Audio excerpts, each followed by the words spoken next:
बिस्मिल्लाहिर्रहमानिर्रहीम। अस्सलाम वालेकुम नाज़रीन, आप देख रहे हैं प्रोग्राम द लास्ट आवर। मैं हूं यासिर रशीद और स्टूडियो मेरे साथ मौजूद हैं सीनियर तजज़ियाकार राना मोहम्मद अजीम साहब। नाज़रीन, आज के दिन एक बड़ी हैपनिंग हुई है। एक वो फैसला था जो 13 दिसंबर को सुनाया गया।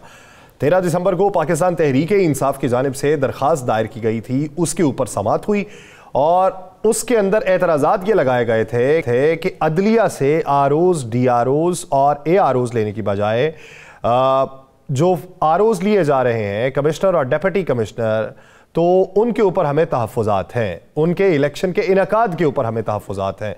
तो अदलिया से ही आरओज़ लेने की हम फिर से दरख्वास्त करते हैं। अदलिया उससे पहले माजरत कर चुकी थी।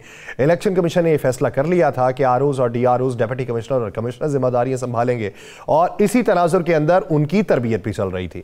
उधर से सिंगल बेंच ने इलेक्शन कमीशन ऑफ पाकिस्तान को यह डायरेक्शन दे दी, हुक्मनामा जारी कर दिया कि आप अपना ये जो फैसला है इसके ऊपर अमल दरामद नहीं करेंगे और इस मामले के ऊपर एक लार्जर बेंच तश्कील दिया जाएगा जो 5 रुकनी होगा और जो इसकी समाअत 18 दिसंबर को करेगा।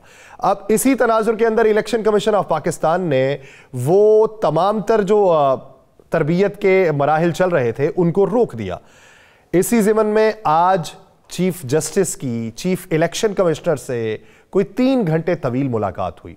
उस मुलाकात में तमाम बातें ज़ेर बहस आई और उसके बाद फिर इलेक्शन कमीशन ने अपील दायर करने का फैसला कर लिया। अपील तैयार की गई और उसे सुप्रीम कोर्ट के अंदर दायर कर दिया गया। आज ही के दिन फिर 3 रुकनी बेंच जो है वो बैठा और चीफ जस्टिस का ये कहना था कि सीनियर जज भी अगर इसमें शामिल होते, मेरी ख्वाहिश तो ये थी, लेकिन जस्टिस एजाजुल एहसन साहब की तमाम तर बातों के बावजूद उन्होंने रजामंदी जाहिर की है, तब ये 3 रुकनी बेंच बैठा है। एजाजुल एहसन साहब आज नहीं आ सके। 3 रुकनी बेंच ने समाअत की, इलेक्शन कमीशन ने अपना मौक़िफ़ पेश किया, चीफ जस्टिस ने बेशुमार सवालात उठाए, फिर आखिर में जो फैसला लिखवाया गया उसमें चीफ जस्टिस ने यह लिखवाया कि इंतखाबी शेड्यूल आज ही जारी होगा, क्योंकि इससे पहले इलेक्शन कमीशन ये कह चुका था तरबियत मुकम्मल होगी तो होगा। दूसरा ये कहा कि लाहौर हाई कोर्ट के जज ने मिसकंडक्ट किया है। तीसरा ये कहा कि 1011 जो आरओज़, डीआरओज़ और एआरओज़ थे उन्होंने मुल्क भर में अपने काम सर अंजाम देने थे, तो हद से तजावुज़ करके पंजाब की हुदूद से बाहर निकल के भी फैसला कर लिया गया। उसके बाद फिर आपने इलेक्शन कमीशन की फुर्तियां भी देख ली। राना साहब की तरफ बढ़ते हैं। राना साहब, आज के दिन को अदलिया के बाब के अंदर, उसकी तारीख के अंदर किस तनाजुर में देखा जाएगा और चीफ जस्टिस ने वो जो बात की थी कि पत्थर पे लकीर है, आज उसको किस हद तक साबित किया? बिस्मिल्लाहिर्रहमानिर्रहीम। अस्सलातु वस्सलामु अलैका या सय्यदी आला, अस्सलातु वस्सलामु अलैका या सय्यदी या हबीबुल्लाह। या सर, इसमें तो कोई शक नहीं कि चीफ साहब ने जो बात कही थी कि हर सूरत में इलेक्शन होंगे, अल्हम्दुलिल्लाह आज भी उन्होंने वही कहा और उस पर अमल शुरू हो गया। लेकिन जिस वक्त चीफ जस्टिस साहब ने ये बात कह दी थी कि इलेक्शन होंगे, आर्डर होते हैं इलेक्शन के आरओज़ के हवाले से 13 दिसंबर को, इसी तरह नहीं यासर साहब जी? 13 दिसंबर को कितने दिन हुए थे उनकी ट्रेनिंग के शुरू हुए? बकौल उनके 2 या 1 दिन, ऐसे था ना जी। और सेक्रेटरी इलेक्शन कमीशन कहते हैं, उनके वकील कहते हैं कि आरओज़ की ट्रेनिंग मुकम्मल होने के बाद हम शेड्यूल देंगे। अब 13 से 10 दिन की ट्रेनिंग है, 13 के बाद 10 दिन 23 तारीख हो गए ना, 23 तारीख बन जानी थी ना।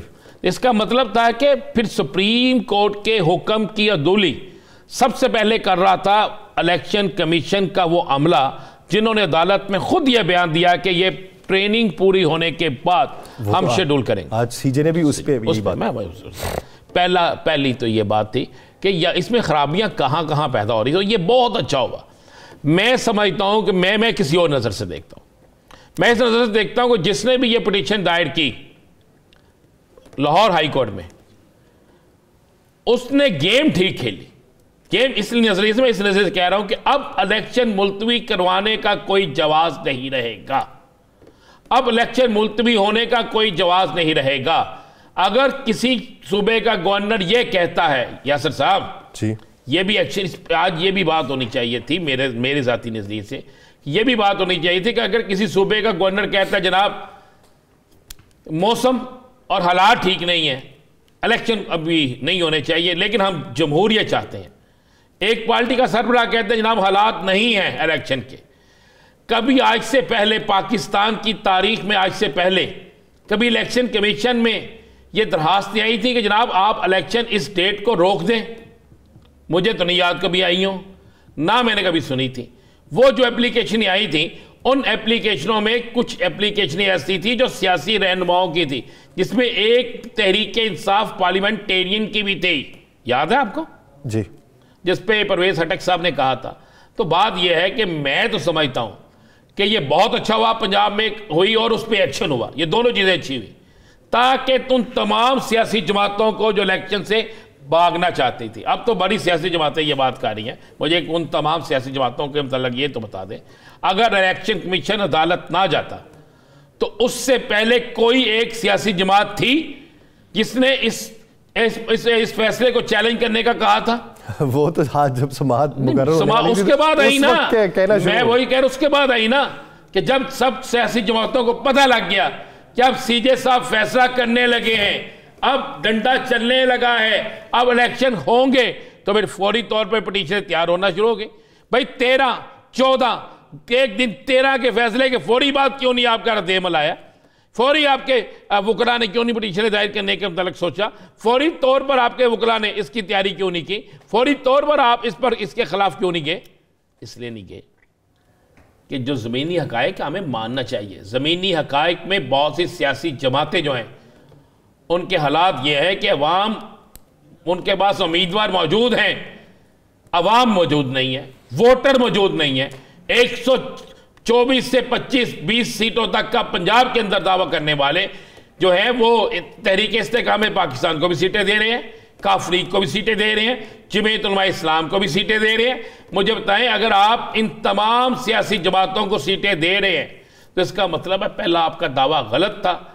अभी एक इंतहाबी जलसा किया है जलालपुर जट्टा में, और आपने उस इंतहाबी जलसे का हाल देख लिया था यासर साहब जी, अच्छी तरीके से देख लिया था ना। उस इंतहाबी जलसे में कुर्सियां किस तरह हाली थी, बच्चे जूते किसको मार रहे थे, उस इंतहाबी जलसे में तकरीर के दौरान लोग उठकर क्यों जा रहे थे, उस इंतहाबी जलसे में एक कुर्सी का दूसरे कुर्सी से फासला कितना था। वो तो इस तरह लग रहा था जैसे इतना फासला रखा गया कि सांस भी अगले तक ना पहुंच सके, सांस क्या खांसी भी आए तो उसकी आवाज भी अगले तक ना पहुंच सके। वो तो सोशल वैल्यू को कमाल किया, कोरोना में किया नहीं किया, आप करना शुरू कर दिया। सदके जाऊं, चूंकि आपकी जमात थी ना तो आपको बड़ी तकलीफ सी होती है अंदर से, लेकिन बर्दाश्त करें ना थोड़ी सी, आने दे सामने। तो ये मुझे बताएं, जब सियासी जमातों का ये आलम हो जाएगा तो फिर आप क्या करेंगे? अभी इनमें से कोई भी इलेक्शन का शेड्यूल 54 दिन बाकी रह गए हैं, 54 दिन बाकी रह गए हैं, तो हालात ये हैं इनके कि आज तो हो गया दमादम कलंदर, अब तो इलेक्शन होंगे। अब अगर किसी वजह से कोई इलेक्शन रुकते हैं तो सुप्रीम कोर्ट जवाब लेगा उससे, और जो भी अदारा होगा वो सुप्रीम कोर्ट को जवाब दे होगा। लेकिन अब एक चीज़ तो होगी यासर साहब, इलेक्शन भी होंगे, इलेक्शन का मैदान सज गया है।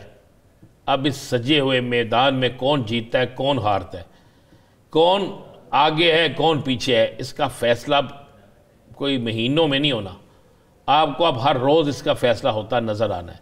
अब आपको मैं आप खबर ब्रेक करके जाऊंगा, आपकी सबसे बड़ी जमात होने का दावा करने वाली नून लीग जो है, इसमें से बड़ा बागी ग्रुप आपको जल्द निकलता नजर आएगा। अच्छा, लोग ये कहते हैं कि टीवी चैनल्स के ऊपर बेशुमार प्रोग्राम्स हुए पिछले कोई 1-1.5 साल के अंदर कि नून में से शीन निकलेगी, लेकिन सदर भी वही रहे शहबाज शरीफ साहब, वेलकम भी उन्होंने किया, जाके मिले भी, वो स्ट्रेंथ भी इधर मजबूत उनकी हुई बाद में मियाँ साहब के आने के बाद। तो वो नून से शीन नहीं निकली तो फिर बागी ग्रुप कैसे निकलेगा? ये एक आम नून लीगी वर्कर की राय है। बहुत अच्छी बात आपने, बहुत अच्छी बात की। शाहिदा खान अब्बासी क्या थे इनके? उसको वो तो सियासत से किनारा कशी कर गए ना। नून लीग के थे या किसी नून लीग से उड़ के किसी और जमात से आए थे? मुफ्ता इस्माइल कौन थे? मुफ्ता इस्माइल साहब अवामी सियासत थोड़ी करते हैं, वो सदके जामा आपके अवामी सियासत वाले तो नहीं है ना, मुंतखब नुमाइंदे। तो क्यों जनरल सेक्रेटरी बनाया था उनको अब सिंध का? भाई अवामी सियासत नहीं करते थे, अवामी जमात का सिंध का जनरल सेक्रेटरी क्यों बनाया था यासर साहब? पार्टी को पता, पार्टी क्या पार्टी को पता होगा ना। तो फिर कहें ना सियासत करते हैं, पार्टी को पता था, तो आप तर्जुमानी ना करें। मैं तर्जुमानी, आप मरियम औरंगजेब पे करोलाब ना अदा करें। मैं नून लीगी वर्कर की राय आपके सामने रख रहा हूं सर, मेरी अपनी राय के रख रहे हैं। आपने कहा कि वो अवामी नहीं थे, वो सेक्रेटरी जनरल सेक्रेटरी थे। तो मैं तो वो बात कर उसके सिंध के, अच्छा वो मुंतखब नुमाइंदे नहीं है तो मैं क्या कह दूं, मुंतखब नुमाइंदे कैसे कह सकता हूं? उनके बारे में तो कैसर अहमद शेख साहब कहते रहे कि मुंतखब नुमाइंदे को लाने की बजाय मिफ्ताह इस्माइल को लाके लगा दिया जाता। शेख साहब तो ये भी कहते रहे हैं मेरी जान कि हमसे तो कभी किसी बात का पूछा नहीं गया। वो तो ये भी कहते रहे हैं कि जनाब फैसले चंद लोग करते हैं, तो क्यों फिर ऐसी जमात में रहते हैं वो? जब ये बात पूछी जाती है तो फिर वो साथ ही कहते हैं नहीं नहीं नहीं बड़े ही चंगे ने। ये बात है, वो शरीफ आदमी है बेचारे, सच्ची बात करते हैं। मैं शुक्र अदा करता हूँ कि अभी एक सच्ची बात करने वाला अभी तक जमात में है, नहीं तो उसके साथ भी होता वही हाल होना था जो बाकियों के साथ होता है। जब मुस्लिम आप कहते हैं जी शीन नहीं निकली, मैं नहीं कहता शीन निकलेगी या फ़े निकलेगा, उसमें से बहुत से लोग निकलेंगे। दानियाल अजीज़ जो है आए आज भी मीटिंग में, सारा कुछ हुआ। दानियाल अजीज़ को शो का नोटिस जारी किस लिए किया गया? किस लिए किया? कि जनाब वो एहसन इकबाल साहब के खिलाफ बोले, इसीलिए ना। हाँ जी, हाँ जी। तो इसका मतलब ये है कि ये जमहूरियत नहीं है। जमहूरियत तो ये होती है कि अगर कोई बोला है तो उसको हक दे, उसको हक देना बोलने का। नहीं, वो कहते हैं कि अगर आपने बोलना है तो वो जो इजलास है, पार्लिमानी इजलास है हमारा, आप जुर्रत देते हैं आप किसी को बोलने की? जुर्रत देते हैं? आपकी तो प्रेस कॉन्फ्रेंस में जो आपका मर्जी हो, जिसको आप पसंद ना करें उसका माइक उठा देते हैं। तो आप कहते हैं अपने कारकुनों को बोलने की इजाजत दें। कैसे देंगे इजाजत? कौन इजाजत देता है? यासर साहब पता नहीं, मुझे लगता है आज आप थक हुए हैं या आप इलेक्शन की तैयारी में हैं कि इलेक्शन का बुलेटिन करना है या इलेक्शन के प्रोग्राम करने हैं।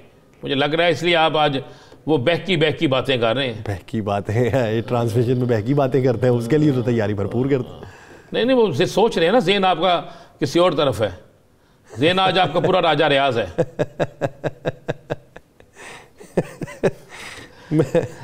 बात यह है कि सवाल करने से कासिर हो। यासर साहब हालात जो है ना वो बड़े तब्दील होने हैं। नहीं, आपने वो हालिया सर्वे देखा है कि जहाँ पे पाकिस्तान मुस्लिम लीग नून की मकबूलियत थी जिन शहरों में, मिसाल के तौर पे जहलुम ले लें, पंजाब में लाहौर ले लें, गुजरांवाला कसूर ले लें, ओकाड़ा ले लें, भक्कर ले लें, तो ये वाले जो शहर हैं ओकाड़ा, यहाँ पे वो ग्राफ पाकिस्तान मुस्लिम लीग नून का कहाँ पे पहुँचा है? कहाँ पहुँचा बता दें? आपसे पूछ रहा हूं, सर्वे आपने देखा? नहीं यार, मैं आपके मुंह से सुनना चाहता हूँ ना आज।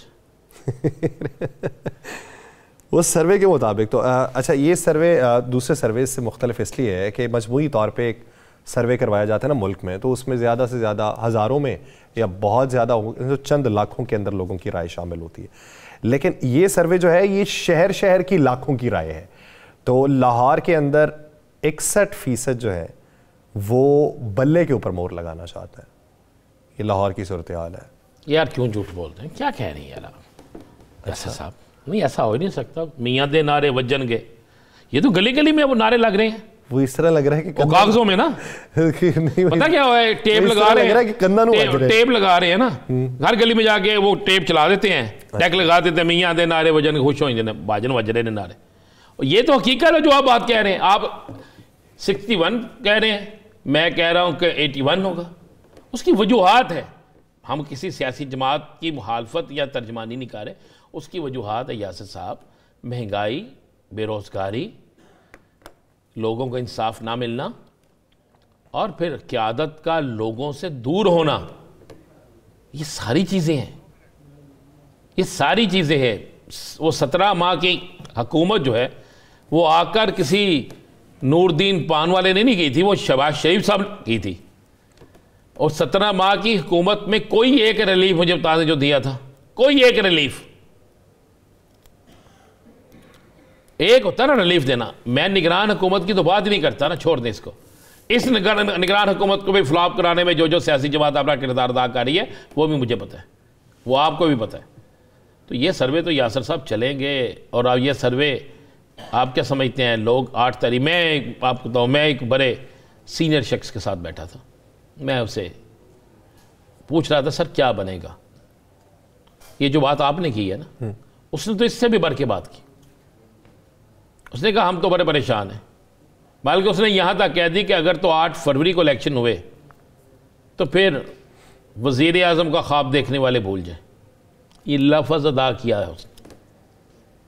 अब आप थोड़ा सा अंदाज़ा लगाए ना, अगर आप 6 सीटें दे देते हैं, मैं ज़्यादा नहीं कहता, 6 ही नशिस्तें दे देते हैं, आप फैसलाबाद से हैं, चले मैं आपसे कहता हूँ, फ़ारूक हबीब लड़ेगा किसी इलेक्शन, जीत सकते हैं फैसलाबाद से तहरीक इस्तेकाम पाकिस्तान से? IPP के तो वोट नहीं है, वो शख्सी वोट होंगे जो कुछ पड़ जाएंगे, पार्टी वोट तो नहीं है ना। तो बाकी भी उम्मीदवार आपके सामने है ना। नाज़रीन, इसके ऊपर मजीद राय लेंगे, कानूनी मंजरनामे के ऊपर राय ली जाएगी। एक ब्रेक लेते हैं, ब्रेक के बाद हमें जो है जमीयत उलमा इस्लाम फे के सीनियर रहनुमा सेनेटर कामरान मुर्तज़ा साहब से जानेंगे कि जो दरख्वास्त दायर की गई थी और उस पर जो फैसला हुआ है उस पर जमीयत उलमा इस्लाम फे का मौक़िफ़ क्या है। कहीं नहीं जाएगा, स्टे विद अस।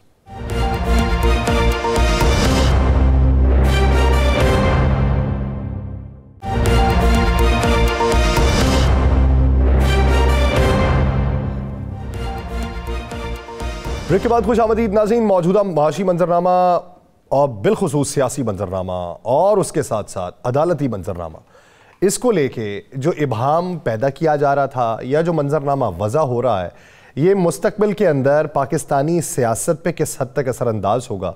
और अभी हमें बहुत से मामलात ऐसे देखने में आते हैं कि फ़ैसले जो हैं वो अदालत के सामने जाते हैं। फ़ैसले इदारों से निकल के अदालत के सामने जाना, क्या इदारा जाती टकराव की ये पॉलिसी है या फिर सियासी अफरा तफरी इतनी पैदा हो चुकी है कि किसी को किसी के ऊपर कहीं भी भरोसा नहीं है और वो ये समझता है कि तमाम पत्ते एक ही वक्त में शो कर देने चाहिए। इसी पूरे मंजरनामे पर बात करने के लिए हमें ज्वाइन किया जमीयत उलमा इस्लाम फे के सीनियर रहनुमा सेनेटर कामरान मुर्तज़ा साहब ने। कामरान मुर्तज़ा साहब, बहुत शुक्रिया आपके वक्त का। कामरान मुर्तज़ा साहब, जिस तरीके से लाहौर हाई कोर्ट से मामला चला, 13 दिसंबर को फैसला लाहौर हाई कोर्ट ने दिया, उधर इलेक्शन कमीशन ने DROs, ROs और AROs की तमाम तरबियत जो है वो मुअत्तल करके रख दी और आज बड़ी मुलाकात हुई, उसके बाद समाअत भी हो गई, समाअत का फैसला भी जारी हो गया और चीफ जस्टिस ने कहा कि लाहौर हाई कोर्ट के जज ने अपने हद से तजावुज़ किया है। इस खबर के बाद और इस फैसले के बाद इसके असरात क्या देख रहे हैं? देखिए, मैं इस मुल्क पे अल्लाह पाक रहम करे, ये जो कुछ इस मुल्क में हो रहा है और हर अदारा जो है वो अपनी अपनी जो है ना उसने डायरेक्शन दी हुई है, तो ये एक अनारकी की सूरत हाल मुझे नजर आ रही है। 8 फरवरी के लिए इलेक्शन का हुक्म पहले से मौजूद था, उसको PTI चैलेंज करती है ऐसी एनालॉजी पे जिसका जो है वो कानून में कोई वजूद नहीं है कि चीज लाजमी जो है वो हर सूरत में जुडिशल अफसरों की निगरानी में इलेक्शन करवाए जाएं। हालांकि पिछले इलेक्शन में जिसमें उन्होंने जीते होने का दावा किया था वो एग्जीक्यूटिव की निगरानी में हुए थे और उससे पहले जो इलेक्शन थे 2013 के, वो जुडिशरी उसको वॉच कर रही थी, उसकी ROs और DROs जुडिशरी से थे और उस पर उनका इतराज था। तो एक अजीब सा कंफ्यूजन है, पॉलिटिकल पार्टीज में भी है, अदारों के अंदर भी है।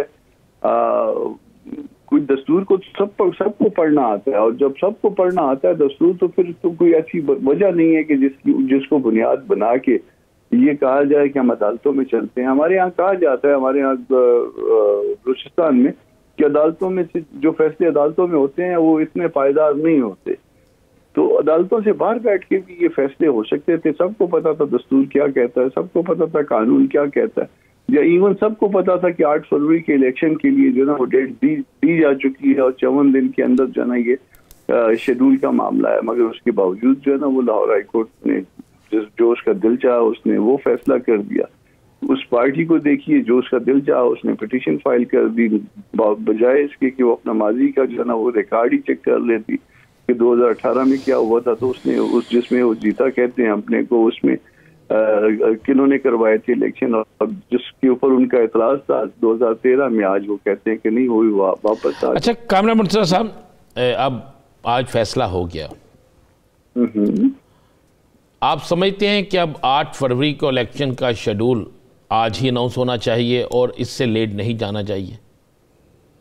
आज नहीं करते तो कल कर दें, मेरा ख्याल कल भी वो 54 डेज की विद इन हो जाएगा।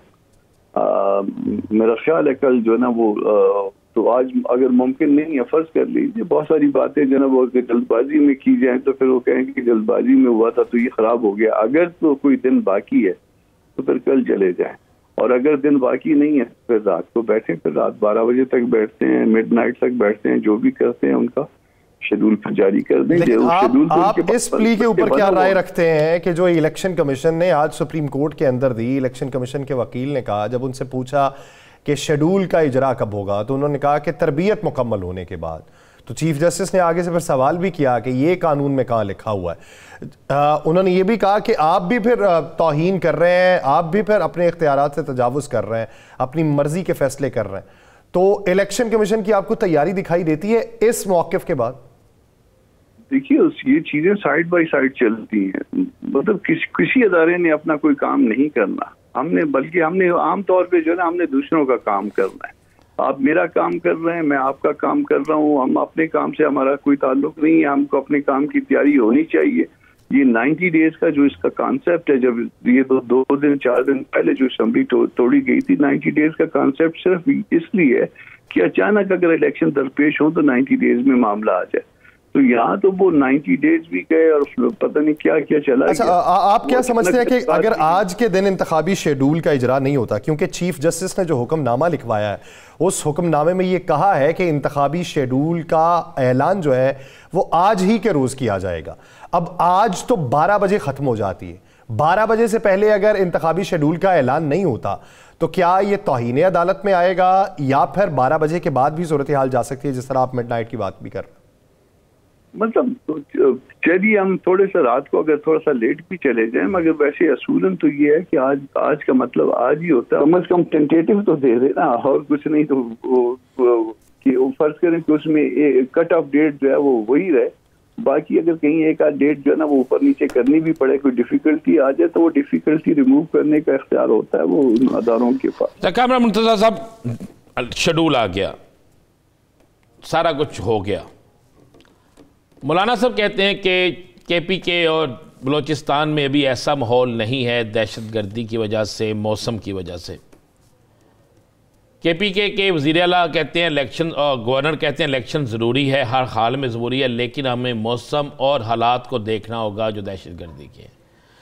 अब आज अहकामात के बाद शेड्यूल भी सारा कुछ ओके, इसके बाद भी आप समझते हैं कि इलेक्शन जो है उसके लिए हालात कारसाज हैं? देखिए, हालात साजगार हो या ना हो, हम इलेक्शन लड़ेंगे। हमने जो भी बात की है कि जी ये मौसम ठीक नहीं है या वैसे दहशतगर्दी है या हम पे हमले हो रहे हैं, इसका मतलब इलेक्शन मुलतवी कराना हरगिज नहीं। हम इन एनी केस इलेक्शन लड़ेंगे। जिस तारीख को होने हैं, 8 को होने हैं, 7 को होने हैं, 6 को होने हैं, 5 को होने हैं, जो शेड्यूल आएगा हम उसके पर्सन्स में इलेक्शन लड़ेंगे। अच्छा, जो एतराज़ात आपकी तरफ से आयद किए जा रहे थे, वो एतराज़ात दूर ना होने पे कोई गिला शिकवा नहीं है? गिला शिकवा अपनी जगह पे, मगर हम इलेक्शन नहीं छोड़ेंगे। गिला शिकवा तो है, हमने अपनी राय दी है कि इलेक्शन का ये माहौल नहीं बनाया आपने। एक जगह पे हमारे 84-85 लोग इकट्ठे शहीद किए, 200 लोग उसमें जो है ना वो जख्मी हुए। अब्दुल्ला पे हमला हुआ, अकबर तरीन पे हमला हुआ, और पता नहीं कितने दर्जनों के हिसाब से इस तरह के केसेस है जिसमें ये सारा कुछ हुआ। तो इस पे हम क्या गिला करने का हक भी नहीं रखते, हम ये कहने का हक भी नहीं रखते कि माहौल इलेक्शन का नहीं बनने दिया गया। तो या मैं मौलाना जिधर जाते हैं साथ ही जो है ना वो थ्रेट लेटर जो है ना पकड़ा दिया जाता है कि आपको लाइफ थ्रेट है। मौलाना के लोग जिधर जाते हैं उसमें जो है ना वो साथ ही थ्रेट लेटर इश्यू हो जाता है कि आप इस इलाके में ट्रेवल ना करें। तो ये हमारे साथ डिफिकल्टी है, और जब ये डिफिकल्टी होगी। अच्छा, तो आप कामरान साहब वजह क्या समझते हैं कि तमाम सियासी जमातों में से सिर्फ आप ही की जमात को टारगेट क्यों किया जा रहा है? ये बात तो समझ में नहीं आ रही। इसकी वजह ये होगी कि शायद हमें थ्रेट समझा जा रहा है। सुबह खैबर पख्तूनख्वा में जो इलेक्शंस को जो है उनके नताइज को तब्दील करने की जो है वो रखते हैं सलाहियत, इसलिए जो है वो हमको कंट्रोल करने की कोशिश की जा रही है शायद। देखें, KPK के अंदर बिलावल साहब जलसे कर रहे हैं, परवेज खटक साहब जलसे कर रहे हैं, तहरीक इंसाफ के जलसे हो रहे हैं, सिर्फ आपको ही ये लेटर दिया जा रहा है। तो फिर इसका मतलब है ये लेटर एक, आप कह रहे हैं कि आपको रोकने के लिए दिया जा रहा है, ये लेटर जेन्युइन नहीं है, हम ये क्या समझें? रोकने के लिए, सिर्फ रोकने के लिए दिया जा रहा होता तो क्या उसमें 84-85 लोग जो है वो शहीद होते? अगर आपके दिल में ये बात है कि शायद हमारा कोई कनाइमस है इसमें, तो क्या हम 84-85 नहीं, मैं कह रहा हूँ कि क्या, मैं कह रहा हूँ कि बाकियों के जलसों पे कोई ऐसा थ्रेड नहीं है, मैं सिर्फ ये कह रहा हूँ। ये तो इंतजामिया से पूछिए ना कि एक पार्टी को क्यों टारगेट किया जा रहा है। वो तो पहले भी एक पार्टी जो है ना वो उन दहशतगर्दों की बहुत प्यारी रही है। आज भी जो है, आज तक उनका एक आदमी, अल्लाह ना करे कि उनका एक आदमी भी मारा जाए, मगर आज तक उनका कोई एक आदमी भी नहीं मारा गया वो प्यारी पार्टी का। वो एस्टेब्लिशमेंट की भी एक जमाने में बहुत प्यारी रही है, वो जुडिशरी की भी एक जमाने में बड़ी प्यारी रही है। नहीं, पार्टी आपके बात दुरुस्त है। मैं तो समझता हूँ पाकिस्तान का कोई भी शहरी, कोई भी सरकारी अफसर, किसी को भी नुकसान नहीं होना चाहिए, बल्कि दहशतगर्दी का हाथ होना चाहिए। हाँ, जिसको अल्लाह जिसकी जो है वो अल्लाह पाक जान अपने तौर पे ले, वो ठीक है, मगर इस तरह से किसी इंसान के हाथ से उसकी जान नहीं जानी चाहिए मासवाए अदालती प्रोसेस। अच्छा, फिर इस मंजरनामे में और इन ज़मीनी हकायक को देखते हुए आपको इलेक्शन कैंपेन में कितने मसाइल का सामना होगा? मैं अर्ज कर रहा था, मौलाना पेशावर गए, मौलाना को भी कहा गया होगा, साथ मुझे भी फोन करके कहा गया था कि मौलाना को कहें कि एहतियात करें। अब मौलाना को कहें एहतियात करें, इसका मतलब ये कि तुम भी एहतियात करो। मौलाना कोयटा गए, साथ जो है ना वो मैं बता देता हूँ नाम भी अगर आप जानना चाहते हैं। इंटीरियर मिनिस्टर साहब ने, मेरे दोस्त हैं, उन्होंने मुझे फोन करके कहा कि मौलाना साहब के पास चलना है, ये मसाइल है। तो बल्कि साथ शायद बैठे हुए थे, हम किसी मीटिंग में थे, तो वो फिर वहां से उठ के चले गए। मैंने मीटिंग कंटिन्यू की, लड़काने के लिए गए, साथ यही थ्रेट लेटर बावलपुर के लिए हम जाते हैं, यही थ्रेट लेटर मरी में जाते हैं, थ्रेट लेटर खुदा के बंदे सिर्फ ये हमें से ये थ्रेट लेटर जो ना आपने थमाने, और साथ प्रैक्टिकली साथ हमारे लोग शहीद हो रहे हैं। वो हमारे बच्चे होते हैं, जो हमारा वर्कर होता है, जो हमारा कुलीग होता है, वो हमारा या बच्चा होता है या भाई होता है, अगर या बुजुर्ग है तो उसको बुजुर्ग की सूरत में होता है। तो लोग शहीद हो रहे हैं। तो अगर किसी के ज़हन में अगर ये ख्याल हो कि ये जो है ना हम और वो कोई गुल्ली डंडा खेल रहे हैं, तो ऐसा नहीं है। ये लोग हमारे मर भी रहे हैं साथ। आपने इत्तेहाद तो मुस्लिम लीग नून के साथ आपका हो गया, मुस्लिम लीग नून से पंजाब के हवाले से भी आपने सीट एडजस्टमेंट के हवाले से कुछ कहा है, तो क्या पंजाब में तहरीक के आपकी जमात उलमा-ए पाकिस्तान इस्लाम जो है, ये पंजाब में सीट एडजस्टमेंट के जैसे सीट एडजस्टमेंट करके पंजाब में को आप अपना उम्मीदवार दे रहे हैं? इंशाअल्लाह ताला पंजाब में जो हमारी सूबाई जमात है वो उनकी कमेटी बनी हुई है, और इसी तरह से नून की जो सूबाई जमात है, बल्कि उनकी मरकजी जमात में एहसन इकबाल साहब उसमें है, उन्होंने वो उस कमेटी में शायद वो हेड कर रहे हैं जनरल सेक्रेटरी। तो पंजाब में जो है वो कमेटी हैं, और आपस में जहाँ तक मुझे मालूम है वो 1-2-3 मुलाकातें हो भी चुकी हैं इस हवाले से। कितनी सीटें मांगी हैं आपने? ये तो अभी तक जो ना ये मैं नहीं बता सकता ना, ये तो फिर जब कमेटी के लेवल पे है बात, जब ऊपर आए अंदाजन 2, 4, 6, 10, 20, 25 मुमकिन है सारी सीटें मांगी हो, मगर ये कामरान मुर्जा साहब, आप लोगों ने इत्तेहाद बनाने की कोशिश की सिंध के अंदर, अब सिंध में GDA से भी राबिते हुए, एक बार पाकिस्तान मुस्लिम लीग नून मिलने गई, उन्होंने कुछ नशिस्तों के ऊपर तहफ़्फ़ुज़ात का इजहार किया, थोड़ा सा माजी याद दिलाया, उसके बाद कोई वफ्त मिलने नहीं गया। GDA ने यह कह दिया कि हम फिर इत्तेहाद नहीं करेंगे। अगर GDA वहां पे इत्तेहाद में शामिल नहीं होती या उनके तहफ़्फ़ुज़ात नहीं दूर किए जाते, तो वो इत्तेहाद किस हद तक मजबूत होगा? देखिए, इस वक्त आपने लाड़काने का जलसा अगर आपको याद होगा, तो लाड़काने में शायद पीपल्स पार्टी भी इतना बड़ा जलसा नहीं कर सकती जितना बड़ा जलसा जो है वो हमने करके दिखाया है।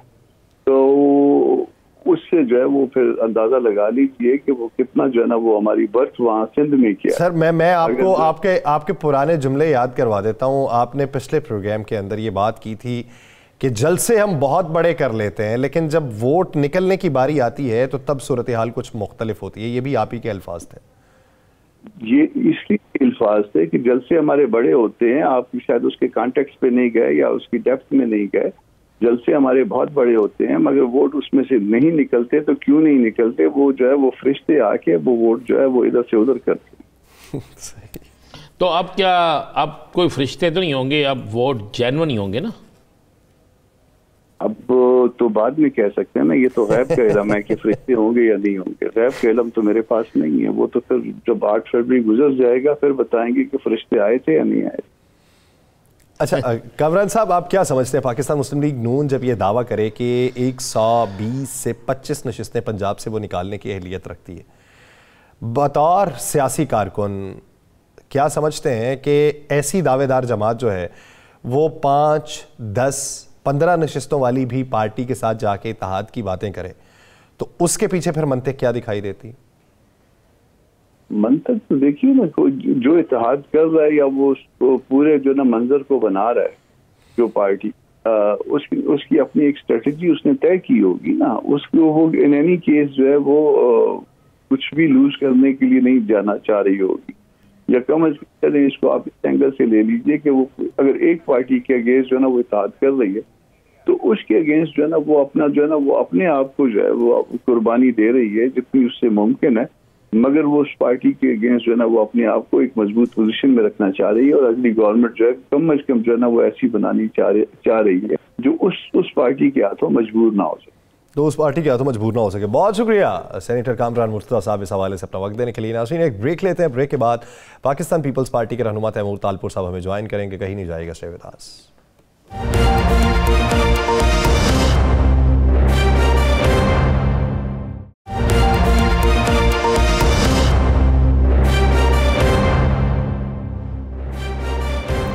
ब्रेक के बाद खुश आमदीद नाज़रीन। ब्रेक से पहले हम बात कर रहे थे सेनेटर कामरान मुर्तज़ा साहब से, तो उन्होंने जमीयत उलमा इस्लाम फे की हिक भी बताई, ख़ुद को आने वाले थ्रेट लेटर्स के बारे में भी कहा, कुछ गिले किए, लेकिन उन्होंने ये कहा कि इन तमाम तर गिलों और तहफ़्फ़ुज़ात के बावजूद हम इलेक्शन का बायकॉट नहीं करेंगे, हम इलेक्शन के मैदान में ज़रूर उतरेंगे। तो आज का जो फैसला है उस फैसले के ऊपर भी उन्होंने अपनी राय दी है। आज के फैसले के ऊपर पाकिस्तान पीपल्स पार्टी की क्या राय है, और पाकिस्तान पीपल्स पार्टी ये होने वाले जो इत्तेहाद है जो पाकिस्तान मुस्लिम लीग नून कर रही है बेशुमार जमातों से, उसको किस नज़र से देखती है? बिलावल साहब के लहजे में जो रफ्ता रफ्ता तलखी आती जा रही है, उस तलखी की बुनियादी वजूहात क्या है, इसी बारे में बात करते हैं। हमें ज्वाइन किया पाकिस्तान पीपल्स पार्टी के रहनुमा तैमूर तालपुर साहब ने। तैमूर तालपुर साहब, बहुत शुक्रिया आपके वक्त का। तैमूर तालपुर साहब, जो दोपहर से लेके रात तक एपिसोड चला है सुप्रीम कोर्ट के अंदर, पहले मुलाकातें, फिर उसके बाद अटॉर्नी जनरल पहले गए मुलाकात करके आए, फिर वर्ती के अंदर आ गए, फिर उसके बाद समाअत शुरू हुई और इलेक्शन कमीशन ने अपील दायर की, तो उसके ऊपर वो समाअत हुई, तो फिर फैसला जारी हुआ जिसमें आपकी जमात भी जो थी वो फरीक बनना चाहती थी, लेकिन वो तमाम जमातों के फरीक बनने से पहले ही आज उसका फैसला भी जारी हो चुका है। तो अगर पाकिस्तान पीपल्स पार्टी आज के केस के अंदर फरीक होती तो उसका मौक़िफ़ क्या होता, वो अपील क्या दायर करती? बिस्मिल्लाहिर्रहमानिर्रहीम, बहुत बहुत शुक्रिया। देखिए, बेसिकली हमारा राइट था फरीक बनना, क्योंकि जो लोग इसमें से अफेक्ट हो रहे थे उनमें से एक बहुत मेजर पॉलिटिकल जमात पाकिस्तान पीपल्स पार्टी थी, जो कि इलेक्शन चाहती है, जो कि इलेक्शन से भागना नहीं चाहती, और इसके साथ साथ पाकिस्तान पीपल्स पार्टी ये भी आवाम को दिखाना चाहती थी कि जो इलेक्शन मांगते थे वो असल में इलेक्शन से भाग रहे हैं। ये सब चीजें आवाम के सामने लाना बहुत जरूरी थी। मैं समझता हूँ बहुत ही एक खुशी की बात है जिस दिन से जस्टिस फायज ईजा साहब ने अपना ओथ लिया है चीफ जस्टिस ऑफ पाकिस्तान, उस दिन से आपने देखा है कि सिर्फ हक और सच की बात हो रही है, कॉन्स्टिट्यूशनल बातें हो रही हैं। पहले जज साहबान कहते कुछ थे, करते कुछ थे, पर मैं समझता हूँ जस्टिस फायज ईजा के कहने में और करने में बिल्कुल तसाद नहीं है। पाकिस्तान पीपल्स पार्टी समेत मैं समझता हूँ जितनी भी डेमोक्रेटिक जमातें हैं, जितनी भी सच्ची पॉलिटिकल पार्टीज हैं, आज मैं समझता हूँ वो सुप्रीम कोर्ट के फेवर में होंगी और उनका शुक्रिया अदा कर रही होंगी, और हम भी उनमें से एक हैं जो इस अच्छे खुश आइन फैसले को वेलकम करते हैं। वाकई we are seeing a democratic chief justice. Fayal साहब, अभी जमीयत उलमा इस्लाम के सेनेटर साहब ने कहा जी कि लारकाना जो पीपल्स पार्टी जिसे अपना घर कहती है उस पर सबसे बड़ा तारीख का जलसा हमने किया है, और हम जब भी इलेक्शन वहाँ लड़ते हैं तो हमको फरिश्ते आके हमारे वोट गायब कर देते हैं और दूसरों के वोट यानी आपके वोट वहाँ पे डाल देते हैं। ये हैं कौन फरिश्ते, मुझे भी बता दें ताकि हम भी उन्हें डिस्कस तो कर सके ना। बिल्कुल, ये फरिश्ते लारकाना की आवाम है, ये फरिश्ते सिंध के सिंधी बच्चे और बच्चियां हैं जिनका ख्याल किया है पिछले 15 साल पाकिस्तान पीपल्स पार्टी ने, जिनकी स्कीमें दी हैं, जिनको Benazir Bhutto income support program दिया है, जिनको मुफ्त में जमीनें सरकारी बांट के दी है, जिनको हम फ्लड अफेक्टीज को जो हम घर बना के दे रहे हैं मुफ्त का, और उसके साथ घर के साथ साथ उनको उस प्रॉपर्टी का भी मालिक कर रहे हैं। ये वो फरिश्ते हैं जनाब, और कोई फरिश्ते नहीं है। अच्छा तैमूर भाई, आपने सुना होगा मुस्तफ़ा कमाल साहब ने भी 2 दिन पहले भरपूर इल्ज़ामात लगाए पाकिस्तान पीपल्स पार्टी पे। उन्होंने गुज़श्ता इलेक्शन का भी हवाला दिया। उन्होंने कहा जी बंदे आए, उन्होंने हमला कर दिया, अंदर सबको निकाल दिया गया। कुछ ही देर बाद जो है वो आरओ जो है वो पाकिस्तान पीपल्स पार्टी की जीत का ऐलान कर रहे हैं। तो कहते हैं कि इसी तरह की अब प्री पोल रिगिंग की तैयारियां हो रही हैं और ये रिगिंग उस दिन भी देखने को मिलेगी। तो उन्हें रिबटल के तौर पे क्या कहेंगे?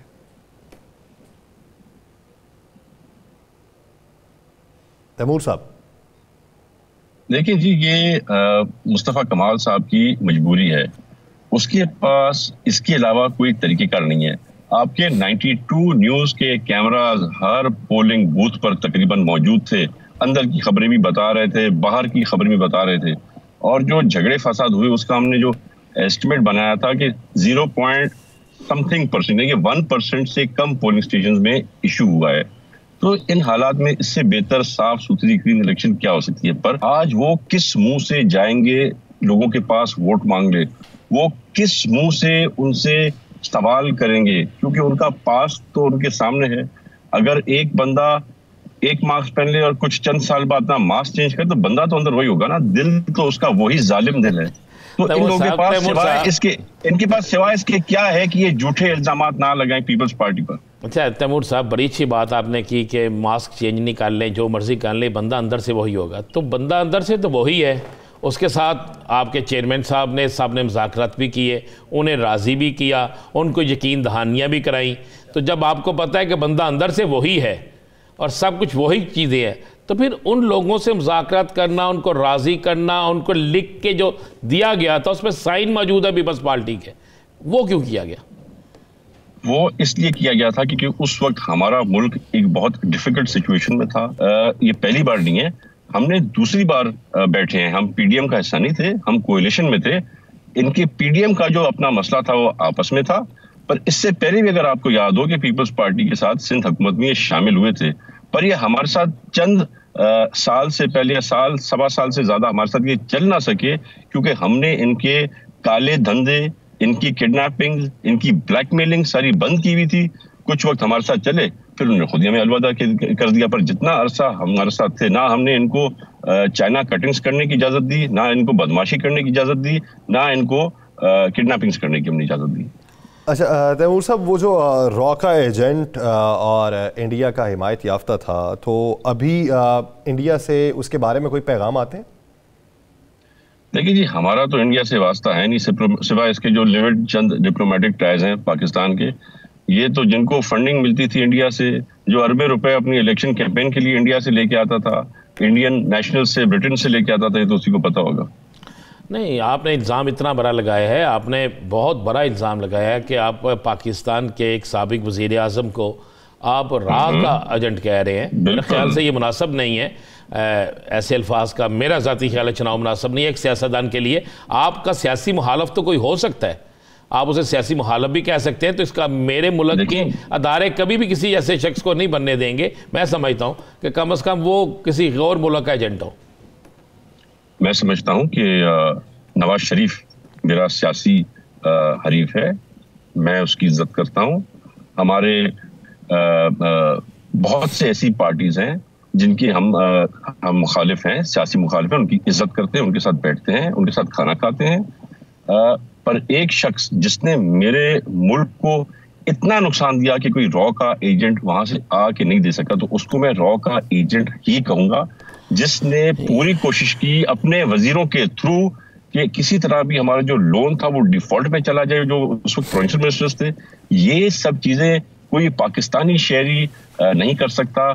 ही has to be Indian national. ऐसा इस जैसी हमारे मुल्क के साथ दुश्मनी की गई कोई पाकिस्तानी नहीं कर सकता। चलिए जी, आपके ज़ाती ख्याल है, हम आपके ज़ाती ख्याल पे ऐसे नहीं बोल सकते, लेकिन कम अज़ कम मेरा और यासर का कभी हम किसी भी सियासी लीडर को ये अल्फाज अदा नहीं करेंगे और ना ये सियासी लीडर की तो बात ही नहीं हो रहा जनाब, सियासी लीडर की तो बात ही नहीं हो रही है। सर, वो सियासी लीडर ना होते तो सबसे ज्यादा सीटें वो ना लेते ना। सियासी लीडर ना होते तो कौन सी सीटें? 25 सीटों पे उनको हुकूमत बना दी, सबको मिला के साथ बैठा दिया उसके। 25 सीटें तो आप कह रहे हैं ना सर, ये तो आप कह रहे हैं, ये तो वक्त क्या। चले ये बता दें कि अब कितनी सीटों के ऊपर हुकूमत बनेगी? मैं समझता हूं कि सिंगल लार्जेस्ट मेजॉरिटी तो किसी के पास भी नहीं होगी, पर ये उम्मीद रख रहे हैं कि जो सीटें जो निकल के आएंगी तो शायद उन जमातों में पहले नंबर पे मैं समझता हूँ पाकिस्तान पीपल्स पार्टी होगी। अच्छा, फर्ज कर लें मफरूजे के ऊपर बात करनी है ना, अभी तक तो पोलिंग नहीं हुई, पोलिंग होगी, नतायज निकलेंगे तो पता चलेगा। फर्ज कर लें पाकिस्तान पीपल्स पार्टी जो है वो अक्सरियत हासिल नहीं कर पाती जमातों के अंदर और वो अक्सरियत PMLN हासिल कर लेती है। अब आपकी तरफ से वजीर आजम के उम्मीदवार हैं बिलावल भुट्टो जरदारी, तो पाकिस्तान मुस्लिम लीग नून अपने उम्मीदवार के तौर पे मियाँ साहब को उतार रही है मैदान में, तो वो कभी भी बिलावल साहब को वजीर आजम नहीं बनने देंगे। तो फिर क्या बिलावल साहब कैबिनेट में आएंगे? वजीर आजम का उम्मीदवार कैबिनेट का हिस्सा बनेगा या फिर अवामी सियासत ही होगी? एक चीज ध्यान में रखें, मैं जिस पार्टी से ताल्लुक रखता हूं उस मैं सदर जरदारी जो कि मुफाहमत के बादशाह हैं। पहली बात तो ये ख्वाब हम देखें ही ना कि सिंगल लार्जेस्ट जो वोट हैं वो नून लीग के पास होंगे, क्योंकि आप ध्यान में रखें कि और भी बहुत सी पार्टियां हैं और उनके साथ बड़े अच्छे ताल्लुकात, बड़ी अच्छी बातचीत आजकल सदर जरदारी की चल रही है। तो यहाँ वहां से जो अच्छी पार्टियों का तज़किरा कर दें, क्योंकि हमारे इल्म में तो PTI है, JUIFA है, IPP है, उसके अलावा PTI पार्लियामेंटेरियन है, PMLQ है, तो सिवाय PTI के बाकी जमातों से तो इलाहाक करके बैठी PMLN, उधर BAP से भी, तो GDA से भी बात चल रही थी, चले वो नहीं पाया तकमील तक पहुंची, MQM से भी कर लिया। तो पीछे कितनी अच्छी पार्टियां हैं जिसके साथ पीपल्स पार्टी की बात चल रही है। पाकिस्तान पीपल्स पार्टी की हर उस जमात जो इलेक्शन में वोट लेके आएगी, जो सीटें निकाल के आएगी, हर उस जमात से के साथ बातचीत होगी, सिवाय उसके अगर किसी का सरबरा तब भी इमरान खान रहा, उसको मैं डाउटफुल देखता हूं। अब तो वो सरबरा है ही नहीं सर, सरबरा नहीं है, उसकी पार्टी कैसे आ रही है, बल्ले का निशान मिल रहा है नहीं मिल रहा है, तो ये तो एक डिबेट हो जाएगी जो मैं समझता हूँ it will be too early. शायद अभी तक सदर जरदारी ने भी ये ज़हन नहीं बनाया होगा कि वो इनके साथ कुछ करेंगे या उनके साथ से एब्सटेन करेंगे। तैमूर साहब, आप कह रहे हैं कि बल्ले का निशान मिलेगा या नहीं मिलेगा, तो क्या सारी सियासी जमातें बल्ले के निशान के खिलाफ क्यों हैं? सियासी मैदान में है, ठीक है, जिसने गलत किया उसको आप कहे ना इलेक्शन लड़े, बाकी तो सियासी मैदान में है, सियासी मैदान में आके मुकाबला करें। नहीं, आप मेरी बात समझे नहीं। मैं खुद चाहता हूं, पाकिस्तान पीपल्स पार्टी ने जब लेवल फील्ड प्लेइंग फील्ड की बात की थी तो हर जमात के लिए की थी, इंक्लूडिंग बल्ला, और चेयरमैन बिलावल ने भी काफी बार ये कहा है कि हर किसी जमात को उसका निशान मिलना चाहिए और ये अपॉर्चुनिटी होनी चाहिए। मैंने एक खदशे का इजहार किया है, ये मेरी ख्वाहिश ना कभी है ना कभी हो। मैं एक सियासी कारकुन हूँ, मैं हमेशा चाहूंगा कि हर एक जमात इक्वली, क्योंकि आप भी इसी आजमाइश से गुजर चुकी है। आपकी जमात के साथ ये सारी चीजें हो चुकी हैं और ये सारा कुछ आपकी जमात भुगत चुकी है। दुख की बात यह है कि मेरे लीडर ने तो 14 साल सलाखों के पीछे काटे और उसके बाद फिर शायद 7 से 8 महीने इमरान नियाजी ने भी मेरे सदर जरदारी को, मेरे लीडर को फिर से जेल में डाल दिया था। पर अफसोस की बात यह है, तो अब आप दूसरे के लिए भी 14 साल चाहते हैं। अफसोस की बात यह है कि हमने तो ये आधी जिंदगी सदर जरदारी की जो है जवानी सारी जेलों में गुजर गई कुछ किए बगैर। पर अब जिसने पाकिस्तान से दुश्मनी की, हमारे फौज को मलाइन किया, हमारे GHQ पर हमले किए, हमारी इकोनॉमी तो तबाह किया, जब ये जेल में बैठा है तो उसमें और हम में बड़ा फर्क है। हम बेकसूर थे और ये इसके ऊपर जो सजाएं लगी हुई वो तो आपके सामने है। देखिए, जिसने अदारों पे हमला किया उसकी माफ़ी की कभी कोई बात नहीं करता, ना उसको माफ़ी मिलनी चाहिए। ये तो बड़ी क्लियर सी और साफ सी बात है। लेकिन मैं एक पॉलिटिकल सवाल आपसे करना चाहूँगा। जरदारी साहब को 14 साल या 12 साल या 10 साल जेल में उसने रखा, जो आपका सबसे बड़ा इत्तेहादी था साबका हुकूमत में। तो उसके मुताल्लिक भी जरदारी साहब जो अल्फाज कहते थे, जो बिलावल साहब अल्फाज कहते थे, जो बिलावल साहब का ये नारा था, मोदी का जो यार है गद्दार है, ये जलसे में नारा था, तो उस वक़्त वो भी क्या इसी गद्दारी में आता था, राह में आता था, क्या था वो?